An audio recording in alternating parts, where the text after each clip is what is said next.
Queridos compañeiras e compañeiras do Bloque Nacionalista Galego, hoxe veño, como todos os aquí arriba presentes, a contarvos unha realidade que é a realidade do noso país, ou do meu concello, do Concello de Manzaneda.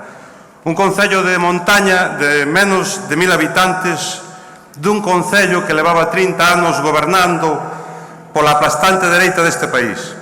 Fai 4 anos que o BNG acadou a alcaldía do Concello de Manzaneda.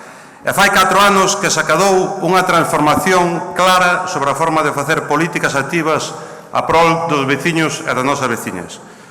Fixéronse locais de ensaio, aulas TIC, ludotecas, levamos internet a todos os núcleos rurais de Manzaneda, parques biosaudáveis, parques infantís, rutas de sendeirismo homologadas e conservación de patrimonio etnográfico.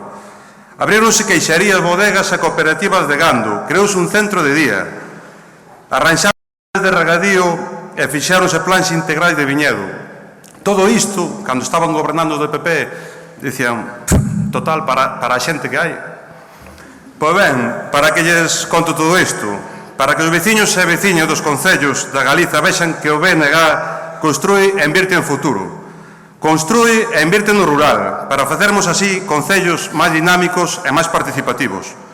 Contolle todo isto para incidir na importancia que ten o noso voto día 22 de maio, para que a xente nova do rural vexa que hai alternativas ás políticas conservadoras do PSOE e do PP. O día 22 de maio non podemos deixar escapar esta oportunidade. O día 22 de maio daremoslle de novo esperanza a todos os galegos e as galegas. O día 22 de maio todos ás urnas e avante o BNG.